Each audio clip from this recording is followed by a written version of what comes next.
क्या अच्छाई रही है वो आपसे हम लोग प्राप्त करें और कहीं अगर कोई कमी रह गई है तो उसका हम लोग सुधार करें। ये मुख्य उद्देश्य हम लोगों का इस कार्यक्रम का है। तो अभी पदाधिकारी लोग अपने तरफ से बताए हैं, बीच बीच में कुछ लोग अपना अनुभव शेयर किए हैं और हम चाहेंगे कि रैंडमली भी कुछ लोग यहाँ उपस्थित हैं इस पंचायत के हमारे सभी सम्मानित भाई बहन, उसमें से अगर कुछ लोग कुछ बोलना चाह रहे हैं, कुछ कहना चाह रहे हैं तो जरूर हम लोगों को बताएं। आप लोगों को सुनने के लिए हम लोग आए हैं और विकास एक निरंतर प्रक्रिया है, ये चलता रहता है। कुछ काम होते हैं, फिर कुछ काम भविष्य के लिए बनाते हैं, वो होते हैं, फिर कुछ नए काम आ जाते हैं, वो होते हैं। लगातार ये चलता रहता है और इस प्रक्रिया में बहुत सारे अच्छे काम हो रहे हैं। कहीं कहीं कुछ मेंटेनेंस का या कुछ और इशू है, उसको भी हम लोग रिजॉल्व कर रहे हैं, उसका समाधान कर रहे हैं। आप सभी लोग सहमत होंगे कि 10, 15, 20 साल पहले जो सड़क की स्थिति थी, जो बिजली की स्थिति थी, जो हमारे गांव की गली गली इत्यादि की स्थिति थी, उसमें आज कितना बड़ा परिवर्तन आया है। बिजली की स्थिति क्या थी हम लोग देखें, पहले 1 घंटे 2 घंटे के लिए मुश्किल से आती थी और ज्यादातर हम लोग निर्भर करते थे डीजल पंप सेट पर और जनरेटर इत्यादि पर। शहरों में भी हम लोग देखते थे कि जनरेटर ही चलता था शाम को, और कुछ प्राइवेट जनरेटर वाले रहते थे वो शाम को चलाते थे और एक CFM बल्ब का कनेक्शन देते थे और शाम को 2 से 3 घंटे चलाते थे और उसी से जो शहर में दुकानें रहती थी उसमें रोशनी होती थी। 100 रुपये महीना, 150 रुपये महीना वो लेते थे। वहां से हम लोग शुरू किए थे और आज के डेट में आप अनुभव करते होंगे कि बहुत कम बिजली रहती होगी, तब भी 15 से 18 घंटा जरूर रहती है, उसमें कोई उसको चैलेंज नहीं कर सकता। और शहरी क्षेत्र में तो 24 घंटे रह रही है, कभी कभार कटती है।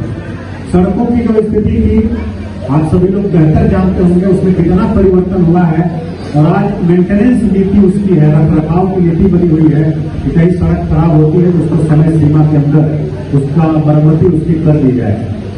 ये 2 उदाहरण हमने दिया, बाकी सामाजिक स्तर पर भी बहुत परिवर्तन हुए हैं, बहुत अभियान चला है शराबबंदी का और बाल विवाह मुक्ति का, दहेज प्रथा का, महिलाओं की शिक्षा पर बहुत ध्यान दिया गया है।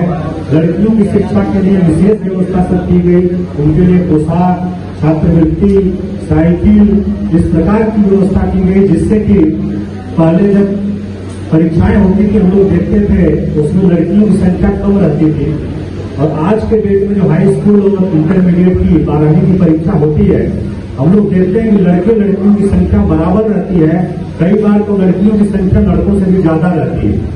तो ये परिवर्तन हुआ है, सब लोग पढ़ना लिखना शुरू किए हैं, स्वास्थ्य केंद्रों की भी स्थिति में सुधार हुआ है और हम लोग मानते हैं कि ये सुधार की अपेक्षा संभावना हमेशा बनी रहती है और बेहतर करने की, जिसको हम लोग लगातार बेहतर करते रहेंगे। और इस प्रखंड में पंचायत में जो योजनाएं चल रही है उसके बारे में आप लोगों को बहुत विस्तार से पूर्व के वक्ताओं ने, विशेषकर DDC साहब ने आपको बताया है। यहाँ पोखर का देख रहे हैं जीर्णोद्धार हुआ है, घाट का निर्माण हुआ है, छठ के लिए यहाँ बहुत भीड़ लगती थी, हम लोग जानते हैं इसको। अभी दनियामा बाईपास का भी जिक्र हो रहा था, आयोजित किया गया है और इसका उद्देश्य हम लोग सभी पंचायतों में आयोजित करेंगे।